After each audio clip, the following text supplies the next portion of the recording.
Onto this now. Finance Minister Tito Mboweni tabled his 2021 budget speech in Parliament yesterday. The speech outlined government's spending priorities over the next 3 years and gave a clear view of the government's proposed path out of the economic crisis that we are in. Now, whether or not this will be enough to appease ratings agencies is yet to be seen. In November 2020, for example, South Africa was downgraded to junk status by ratings agency Fitch. Now, the agency cited the high rising government debt, very low growth and high inequality as some of the key reasons for the downgrade. Joining us now is for an exclusive interview, in fact, is the head of Middle East and Africa Sovereign Rating, Friederich, and he joins us all the way from Hong Kong. And Mr. Friederich, I'm not interviewing you alone, just proves to you how important this interview is. I'm alongside my colleague, Kopano Gumbi, who is very au fait with the business environment. But let me kick it off and ask you, agencies such as yours have been criticized, and that is for taking a decision to downgrade us further into junk status in a pandemic year. Why was it necessary for this to happen? Could it have been avoided? Yeah, so thank you very much for having me. It's very good to be here. So, of course, the role of the rating agencies is to indicate the risk of government debt, and the pandemic just obviously had a very substantial impact on key metrics that we as rating agencies are looking at, such as in particular the government fiscal deficit, the government debt ratio, and as these indicators change, we need to adjust the ratings. And of course, that is what has happened in the case of South Africa, with a very substantial increase in debt ratios. The government is now expecting a government debt ratio of 80.3% for 2020-2021. That is a significant debt burden, and we needed to reflect that in our considerations for the rating in November. So you released an updated commentary post the budget speech yesterday by our finance minister. And with that speech now having been tabled and what you've heard there, is it enough to change your mind on our sovereign rating, or are you convinced that we are in for another downgrade? Yeah, so we have the rating on a negative outlook, but we only put that in November, and we have a fair bit of time to consider about this outlook.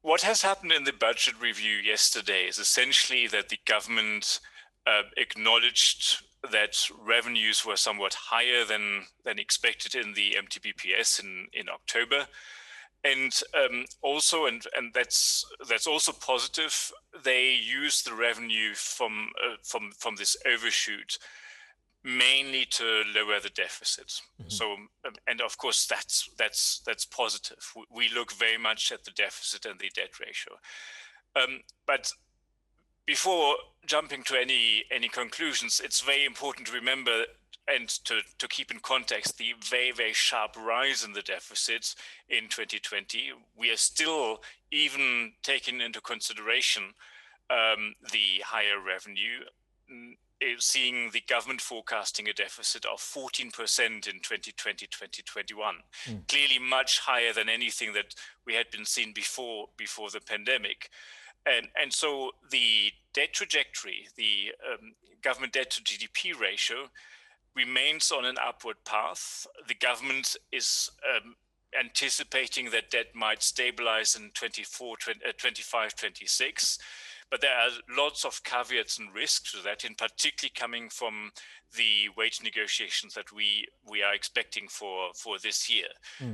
It's far from certain that the government's objective of essentially freezing wages will be achieved in these wage negotiations. And if it isn't, that could lead to significant additional pressure and potentially even higher trajectory for debt and debt ratios and deficit ratios. Yeah. So you've summed it up, Ian, very much at the moment that the country does potentially face a ratings downgrade. Do you want to call it now, or might you want me to give you a chance just to look at other factors?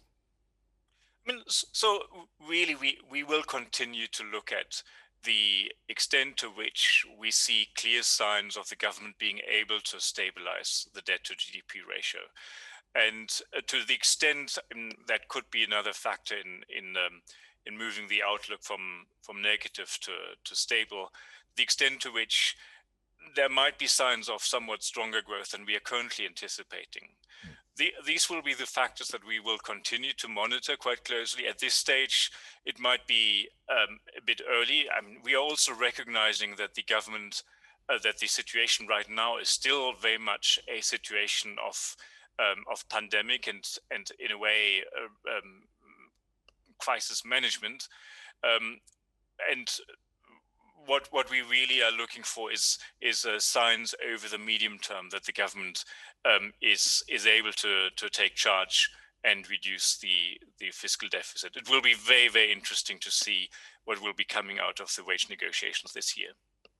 Jan, good morning. I just want to touch on that matter quickly. You mentioned that debt is quite an important factor for you guys. And can you give us a sense why South Africa's debt is as vital to our rating as it is, given that there are other countries and in emerging markets that have similar debt profiles or worse debt profiles but have better ratings? Yeah, so the debt ratio is, of course, always a key consideration. It's not the only one. There are probably not that many countries at this level of development with a better rating than South Africa, but certainly other factors are playing in. For South Africa in particular, something that is weighing down on the rating is the extremely low growth rate.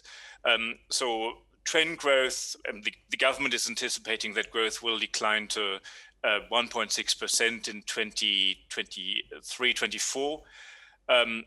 That's roughly the growth of population.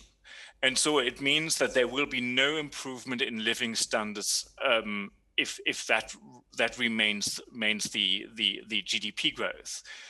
That will be increasingly leading to pressures, social pressures, given what we already mentioned, the very high level of inequality. So there are areas of South Africa other than the debt level that also play into the consideration. The growth rate is a very important one among that. The social inequality is another one. On that, you mentioned that South Africa's growth, you expect GDP to be around 4.8%, which is actually quite higher than what the National Treasury is projecting. What are you seeing? So, I mean, we make a quarterly forecast for South Africa. The last review was in December, and of course, we'll still need to review that since then. Fundamentally, we don't disagree on a great scale with what's coming out of the Treasury. It's not particularly optimistic. We also had a somewhat larger decline in 2020, and of course, if you have a larger decline forecast in 2020, then there is the potential for a somewhat greater rebound in 2021. We will need to reassess our forecasts once we get to that for the new quarter.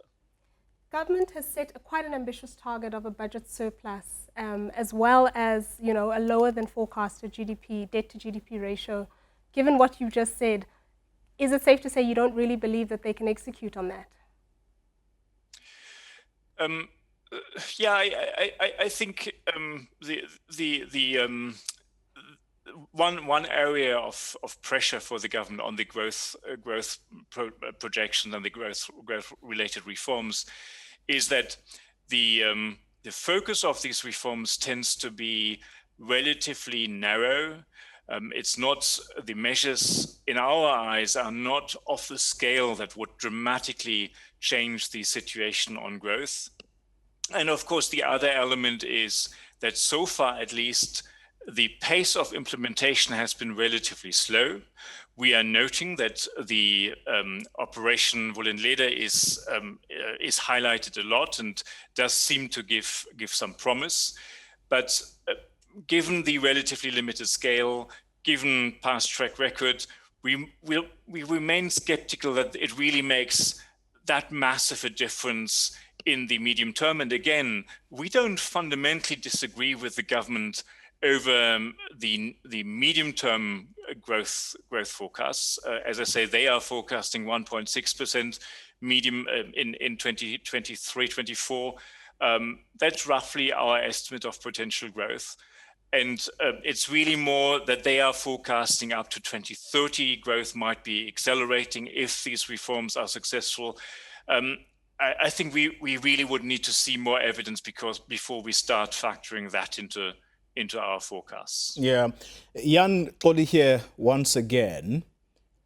I want to take a different path now and ask you about the political side of things. How important are political considerations when you make your decisions, when you revise your decisions? And I ask you this because in your communique yesterday, you pointed out that government might be in a difficult position in terms of negotiations because of the looming local government elections. Plus, you also mention the worsening divisions within the ruling party, that's the ANC. How important are these indicators in order to arrive at decisions like a downgrade, for example? Yeah, I mean, we just look at government's ability to implement the reforms that would, for example, be able to bring the debt to GDP ratio on a path towards stabilization. And it remains the case that that divisions within the government party, for example, are an obstacle for decision-making processes. It remains that the local elections will make it somewhat harder for taking a stance for the government in the upcoming wage negotiations. Mm-hmm. And so we are certainly looking at that and considering past track records on reform implementation, fiscal consolidation. We also note that in past wage negotiation rounds over the last several years, in general, the overshoot of the outcome of negotiations relative to the previous forecast was typically not that dramatic. It was often, if you just take it to the additional expenditure on a per year basis, mm-hmm. maybe 0.2, 0.3 percentage points in many cases over the last 10 years. But what is really hard this year is that the situation is just quite different. It's just not been there before that the government pushed for a wage freeze. It's not been there before that the government looked into an existing wage agreement, the 2018 agreement, at the beginning of 2020, and said we need to reconsider that, and we can't afford that. So that means the wage round this year is particularly hard to predict, and all these political factors, of course, then come and play a role in how this might be playing out. Yeah, if you could give us two factors, Jan, that could lead to a positive ratings action from your side, what could those be? Yeah, so we are very clear on what the factors are on the upside. just to highlight again, we are on negative outlook, and so the most immediate positive action would be to move the outlook on South Africa's rating of BB minus from negative to stable. And our consideration was that really clearer evidence that progress is made on stabilization of debt to GDP ratios, that could be one of the factors that could lead us to stabilize the outlook. The other consideration would be evidence that growth might turn out to be stronger than we had, and I'm really speaking potential growth, longer term, medium to longer term growth could be somewhat stronger than we had been previously anticipating. I really want to highlight the importance of growth in the South African case. The debt to GDP ratio has risen a lot, from around 28% to now almost 80% over the last decade. But a very large share of the reason for this increase was the extremely poor growth performance, and really surprisingly poor growth performance. So any signs that that there is an acceleration would be quite helpful for creditworthiness, and we would also consider that as a reason for a stabilization of the outlook. Jan Kopano here again. On that very point, I mean, we've seen recently South Africa's government bonds have been quite heavily oversubscribed and positively received in the market. And we understand that when you have a rating like we have right now, it means that we are technically sub-investment grade, and some sovereign wealth funds, etc., are not able to invest in South Africa. But the fact that our government bonds are still being subscribed to, is that not a positive signal to you guys that we are doing something right in our economy? Yeah. Well, it's very important that the government is able to sell its bonds. I would say it's a bit of a matter of course at the level where South Africa is at BB minus.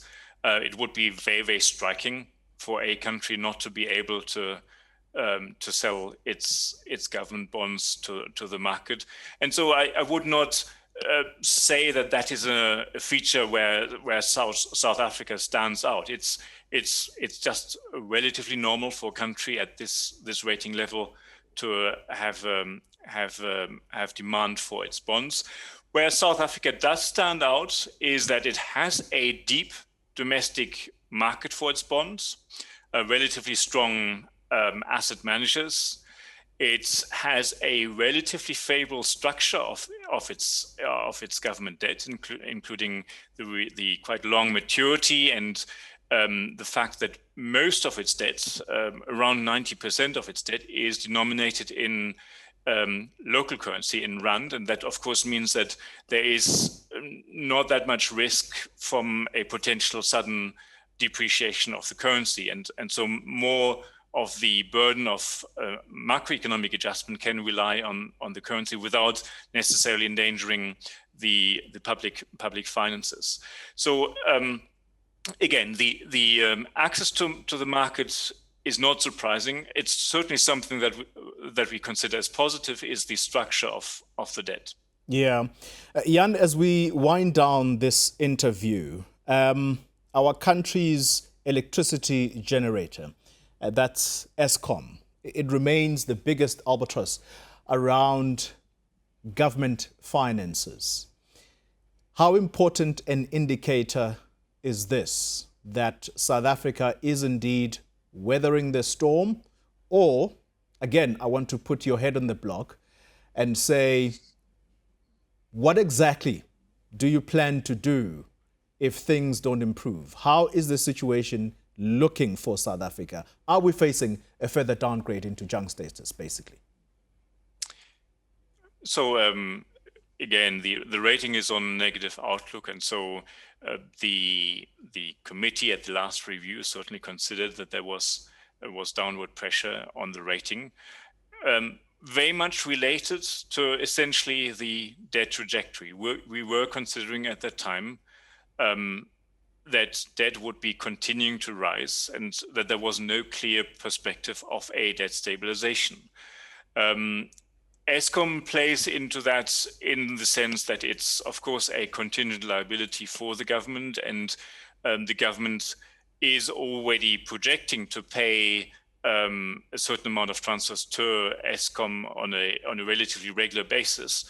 So that is weighing to a degree already on the rating.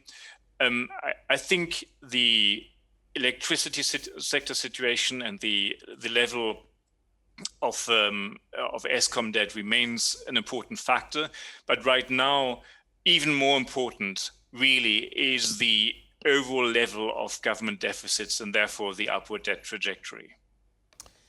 Jan Friederich, thank you very much for your time and indeed for putting us in the picture about where you see South Africa in terms of its economic environment. Well, as we wrap up that discussion with Jan, I'm not sure, Kopano, whether Jan has been able to convince us that they are not going to downgrade us. He's not sounding positive, but at the same time, he doesn't want to call it. But the concern here is the rising debt levels. That's government debt.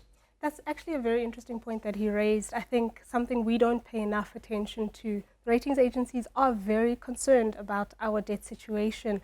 The minister sort of skirted over it quite lightly yesterday. He did say our finances are overstretched and that our recovery is expected around 88% of debt to GDP. But, you know, as we heard now from Jan Friederich, it's actually not enough. It might not be enough to save us from another ratings downgrade. This, despite government saying there's going to be a freeze in salaries over the next 3 years, and that they are doing their best to make sure that the debt levels do not go beyond manageable levels. Still, this is unconvincing to ratings agencies because, as they point out, government's ability to negotiate is being weakened by political elements. On the other hand, there is a looming local election that is coming, and government has partners in the labour sector, and the ANC as a governing party needs their support when it comes to enticing the votes from the public. It's just an untenable situation. And a poor track record of implementation. I think that's also a very important point we need to emphasize to our viewers, because that is the biggest concern. The plans are amazing, they're there, but the struggle to implement has come from all corners, from all social partners. We've heard from business, from labour, from social development. Everybody says implement so that we can actually see that you mean business. Yeah. All right, Kopano Kumbi, thank you very much for being such a lovely partner during this important interview. I couldn't have done it by myself.